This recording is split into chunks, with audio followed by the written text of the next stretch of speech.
Welcome back ناظرین. جی ڈائی صاحب, یہ جو آگ لگنے کا ایک واقعہ ہوا, حادثہ ہوا, یہ تو ہو گیا اور ہم نے بہت بڑا نقصان بھی ایک دیکھ لیا. مستقبل میں اس قسم کے حادثات سے کس طرح بچا جا سکتا ہے؟ دیکھیے اس کی جو میں پہلے بات کر رہا تھا یہی بات ہے کہ جو دیکھیں ایک انٹرنیشنل کوڈ کونسل ہے, ٹھیک ہے, جو یہ کوڈز تیار کرتی ہے. آگے جو مختلف ممالک ہیں وہ اس کو اپنے سرکمسٹانسز کے حساب سے اڈاپٹ کرتے ہیں, ٹھیک ہے, تو وہ اڈاپٹ کیے جانے چاہیے اور امپلیمنٹ ہونے چاہیے. ہمارے بھی 2007 میں بلڈنگ کوڈز بنے تھے, اس میں زلزلے کا بھی تھا, اس میں فائر کا بھی تھا, یا اس طرح کی اور کوئی بھی ایسا اگر سچویشن ایمرج کرتی ہے تو اس کو کنٹرول کرنے کے لیے وہ کوڈز جو ہیں امپلیمنٹ کیے جاتے ہیں. ٹھیک ہے, تو وہ کوڈز جو ہیں وہ امپلیمنٹ ہونے چاہیے. گورنمنٹ میشنری کی جو کرپشن لیول ہے جس کا ایک شاخسانہ یہ بھی ہے کہ وہ کوڈز چونکہ امپلیمنٹ نہیں ہوتے اور بلڈنگز جب بن رہی ہوتی ہیں اس وقت تک آنکھیں بند کر دی جاتی ہیں. اس وقت وہاں پہ یا تو کوئی فیوریٹزم چلتا ہے یا ایسے انفلوئنشل لوگ ہوتے ہیں جن کو پوچھا نہیں جاتا, یا پھر وہاں پہ رشوت چل جاتی ہے اور جو مالکان ہیں وہ پلازے بیچ کے آگے چلے جاتے ہیں اور دوسرے جو انویسٹرز ہیں وہ مارے جاتے ہیں بعد میں. تو اصل میں اس میں تو پلازوں کے مالکان بھی برابر کے مجرم ہوئے نا. دیکھیں یہ بڑی آسان بات ہے, پلازوں کے مالکان برابر کے مجرم ہیں, لیکن انسان پوری دنیا کا وہ ایسی ہے کہ وہ اس پہ بڑی پولیٹیکل سائنس میں ڈسکشن ہسٹری تاریخ میں ہوتی رہی ہے کہ انسان بنیادی طور پہ کیا ہے, وہ اس کی ٹینڈنسی کیا ہے, وہ رجحان اس کا کیا ہوتا ہے, اس کی انسٹنکٹ کیا ہے, اس پہ ساری. لیکن قانون اسی لیے دنیا میں ایجاد ہوا تھا, وہ اسی چیز کو کنٹرول کرنے کے لیے. اگر قانون امپلیمنٹ نہیں ہوگا, رول آف لا جو ہے نا وہ نہیں ہوگا, اور جو ڈپارٹمنٹس ہیں متعلقہ وہ کام نہیں کریں گے, وہ آنکھیں چھڑائیں گے اپنی ذمہ داریوں سے, یا رشوت کی وجہ سے, سفارش کی وجہ سے, یا کسی اور انفلوئنس کی وجہ سے وہ اگر اپنی ذمہ داریوں سے آنکھیں چھڑائیں گے تو اس کا نتیجہ یہی نکلے گا. قانون اور اس کو نافذ کرنے والے ادارے جو اس لیے بنائے جاتے ہیں, ان کی توندیں اس لیے بھری جاتی ہیں, تنہائیاں ان کو اس لیے دی جاتی ہیں کہ وہ ان چیزوں کو امپلیمنٹ کریں. اب اس میں عام آدمی کا قصور میں اس لیے نہیں کہتا کہ قصوروار تو پھر سارے ہی ہیں. مسئلہ یہ ہے کہ وہ تو جب کسی کو موقع ملے گا پیسہ بنانے کا وہ کیوں نہیں بنائے گا. انسان پوری دنیا میں جہاں کہیں کا بھی ہو, ہم تو ماشاءاللہ اس معاملے میں پوری دنیا سے ویسے ہی آگے ہیں, ہم تو کوئی طریقہ نہیں چھوڑتے پیسہ کمانے کا, یہ بھی اسی کا ایک اظہار ہے نا.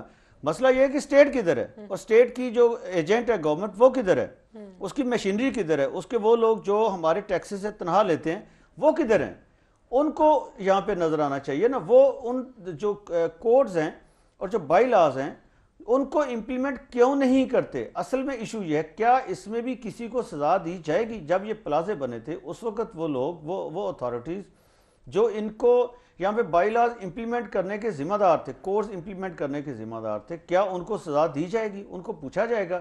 ایسا نہیں ہوگا. ایشو یہ ہے کہ اگر گورنمنٹ جو ہے وہ واقعی سنسیئر ہے تو اس کو یہ کرنا چاہیے, اور فیوچر میں بھی اگر ایسی کسی چیز سے بچنا ہے تو اس کا ایک ہی طریقہ یہ ہے کہ دیکھیں ہم جب آپ دیکھیں ریلوے اسٹیشنز کے اوپر ابھی جو آج سے کچھ سال پہلے تک جو انگریزوں کا بھی باقیات نظر آتی تھی, اس میں ایک یہ بھی ہوتا تھا کہ ہر ریلوے اسٹیشن کے اوپر فائر فائٹنگ کے لیے ایک وہ انہوں نے سلنڈر سا لٹکایا ہوتا تھا, اور وہاں پہ یہ جو بالٹی ریت کی بالٹیاں ہوتی تھیں. تو یہ جو میئرز ہر بلڈنگ انٹرنیشنل سٹینڈرڈ کی اس میں فائر فائٹنگ کے لیے ایک تو آلات ہونے چاہیے, سامان ہونا چاہیے, اور فوم ہوتا ہے, اس میں ریت ہوتی ہے, مٹی ہوتی ہے, اور پھر اس کے ساتھ ایمرجنسی ایگزٹس ہونے چاہیے تاکہ اگر ایسا کوئی واقعہ ہو. دیکھیں اس میں بھی کتنے لوگ زخمی ہوئے ہیں اور 24-25 کا کہتے ہیں کہ پتہ ہی نہیں ہے, چونکہ وہ بالکل وہاں پہ وہ چوک ہو جاتے ہیں, ان کے لیے کوئی راستہ نہیں ہوتا. تو یہ کیوں نہیں بنایا جاتا؟ کون نقشہ اپروو کرتا ہے؟ وہ بھی تو گورنمنٹ کا بندہ ہے نا. ایشو یہ ہے کہ گورنمنٹ کو اپنی ذمہ داری قبول کرنی چاہیے, اور یہ وزیر اعلیٰ صاحب کو میں سمجھتا ہوں اس کا نوٹس لینا چاہیے. یہ بڑا سیریس ایشو ہے. یہ نہیں ہے کہ وہ جسٹ کچھ لوگوں کے ووٹ لینے کے لیے یا ان سے پارٹی فنڈز لینے کے لیے ان کو کچھ نہ کہا جائے. یہ سختی سے چیز امپلیمنٹ ہونی چاہیے. مخالفین کے پلازے گرانے تو بڑے آسان ہیں, لیکن یہ چیز جو عوام کے فائدے میں اس کو کرنا اس سے بھی زیادہ آسان ہو سکتا ہے اگر نیت ہم ٹھیک کر لیں. تو مسئلہ یہ اس سے ہزاروں نہیں لاکھوں لوگ وابستہ ہیں بلڈنگ کوڈ سے. دیکھیں صدف, میں آپ کو ایک اور بات یاد دلانا چاہتا ہوں یہاں پہ. سملرلی یہ جو بلڈنگز ہیں اس کے علاوہ ایک اور بھی ایشو ہے.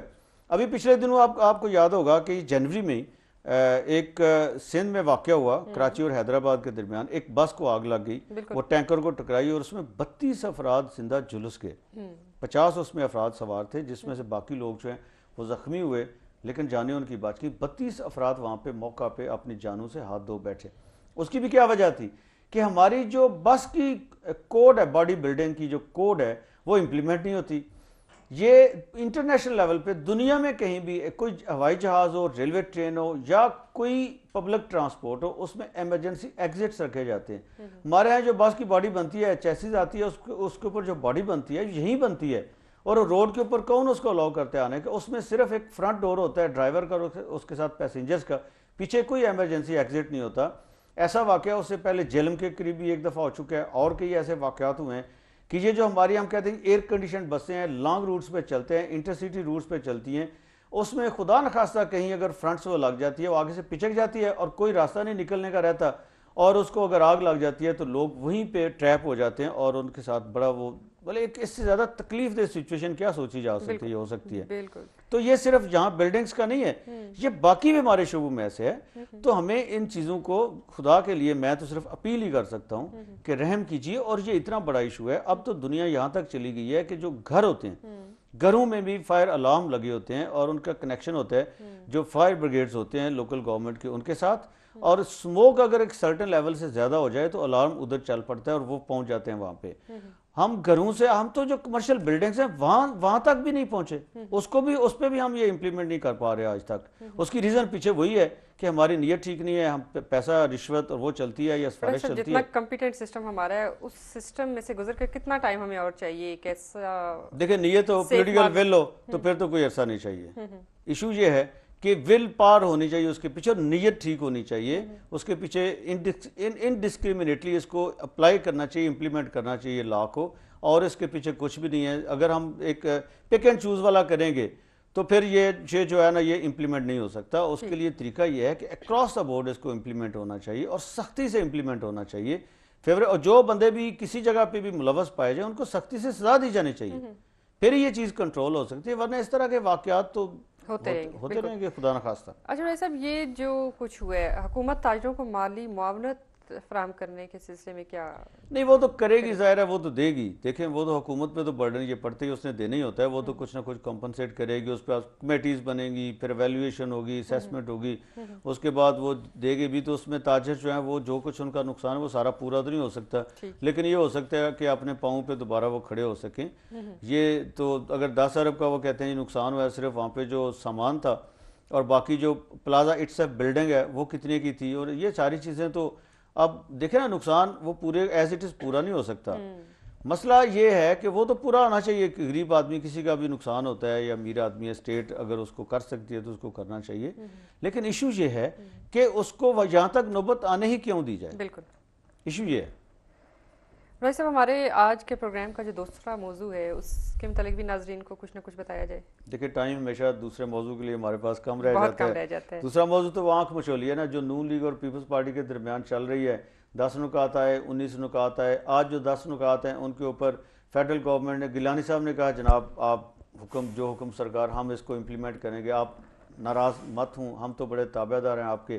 یہ تو ایجنڈا ہے، یہ ہمارا بھی ایجنڈا ہے. اور اس کے بعد کمیٹیز بن گئی، 5 ممبر ایک طرف سے، 4 ممبر ایک طرف سے. آج اس کا 6واں دور ہوا ہے. جب وہ وہاں پہ میٹنگ ہوتی ہے، لوگوں کی کچھ امیدیں بنتی ہیں، ساتھ ہی میاں صاحب کی سٹیٹمنٹ آ جاتی ہے کہ نہیں، ہم اس کی رفتار سے مطمئن نہیں ہیں، حکومت کی نیت ٹھیک نہیں لگتی. اب جو اس کا 2/3 عرصہ ہے وہ گزر بھی گیا ہے، باقی صرف 1/3 رہ گیا ہے. اس کے بعد قوم کو خوشخبریاں سنائیں گے. آج بھی کچھ اس طرح کی باتیں کی. تو دونوں چیزیں ساتھ ساتھ چل رہی ہیں کہ مذاکرات بھی چل رہے ہیں، سب کمیٹیز بھی بن رہی ہیں، وہاں پہ چیزیں فائنلائز بھی ہو رہی ہیں، اور ساتھ ساتھ ایک جو ہے نا وہ لوگوں کی نظر میں وہ بھی ہو رہا ہے کہ اچھا نہیں، یہ لوگ ٹھیک نہیں ہیں.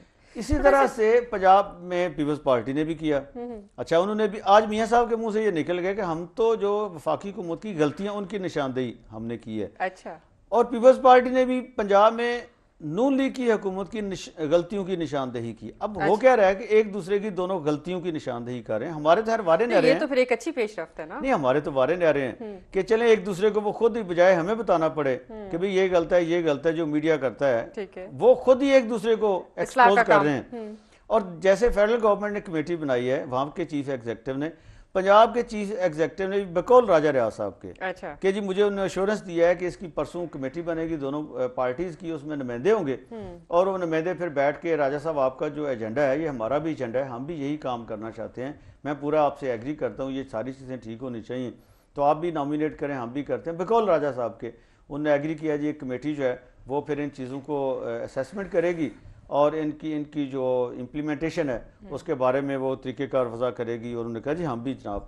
تو گیلانی صاحب اور میاں مجھے اب دونوں بڑے پیارے لگے ہیں کہ کیا بات ہے کہ دونوں کس طریقے سے دیکھیں نا, وہ کہتے ہیں جو آپ یہ کریں ٹھیک, ہاں جی کر رہے ہیں تو چلیں آپ بتائیں ہم کیا کریں, چلیں مل کے بیٹھ جاتے ہیں. تو اسی طریقے سے جو ہے وہ یہاں پہ بھی ہوا ہے. تو اب دیکھیں یہ جو آنکھ مچولی میں کہہ رہا تھا, آنکھ مچولی چل رہی ہے, لوگوں کو اس میں کافی انٹرٹینمنٹ مل رہی ہے ایک دوسرے کے بارے میں. تو اس کا مطلب جو الٹیمیٹلی کیا ہے کہ وہ ایک طرح سے ہیں, سارے ایک ہی تھالی کے بینگن ہیں ایک طرح سے. آپ کہہ لیں کہ ان میں جو اگر ایک دوسرے کی غلطیوں کی نشاندہی کرنا شروع کر دیں تو وہ ادھر بھی وہی ملتا ہے, ادھر بھی وہی کچھ ملتا ہے. عوام کو کیا ملتا ہے؟ مسئلہ تو یہ ہے کہ عوام کے لیے کیا ہے, وہ ایک دوسرے کو پوائنٹ سکورنگ تو کریں, یہ بڑی اچھی باتیں ہیں جو ہونی چاہیے, امپلیمنٹ ہونی چاہیے. لیکن یہ ہے کہ اس میں زیادہ چیزیں کیا ہیں, وہ کسی دن ہم کریں گے پروگرام جو 4 پولیٹیکل پارٹیز نے پوائنٹس پیش کیے ہیں کہ وہ ان میں کامن چیزیں کیا ہیں اور اس میں کیا ڈیفرنسز کیا ہیں.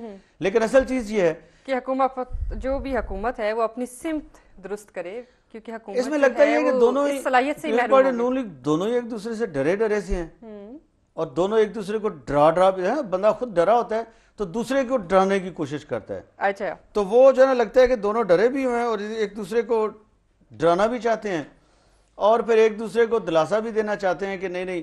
اور یہاں پہ جو گیلانی صاحب بھی چاہتے ہیں 5 سال میں پورے کروں, کھوسا صاحب بھی دیکھیں نا کیسے انہوں نے انٹروین کر کے راجہ صاحب میاں صاحب کی آپس میں بٹھا دیا ان کو اور کہا جی کمیٹی بن, وہ بھی چاہتے ہیں 2 سال مجھے بھی مل گئے ہیں تو چلیں گورنری میں بھی انجوائے کر لوں. شہباز شریف صاحب یہ چاہتے ہیں جی کہ کیا یہ جو نثار اور سارے کرتے ہیں, میں اچھا بھلا چیف منسٹر ہوں تو یہ بھی اگر 5 سال پورے ہو ہی جائیں تو میں بھی جو ہے نا وہ چیف منسٹر رہ جاؤں. تو جو انجوائے کر رہے ہیں جو مختلف آفسز وہ تو چاہتے ہیں کہ وہ رہیں, باقی جو باہر ذرا بیٹھے ہوئے ہیں وہ کچھ نہ کچھ اس طرح کی حرکتیں کرتے رہتے ہیں اور ان کو آگے کر دیتے ہیں کوئی نہ کچھ شرارت کرنے کے لیے. لیکن میرا خیال ہے کہ چلیں یہ اچھی انٹرٹینمنٹ چلتی رہنی چاہیے. بہت شکریہ بڑائی صاحب. جی ناظرین, ہمارے آج کے پروگرام کا وقت یہاں پر ختم ہو رہا ہے. صدف ملک اور امجد بڑائی کو اجازت دیجیے. اللہ حافظ.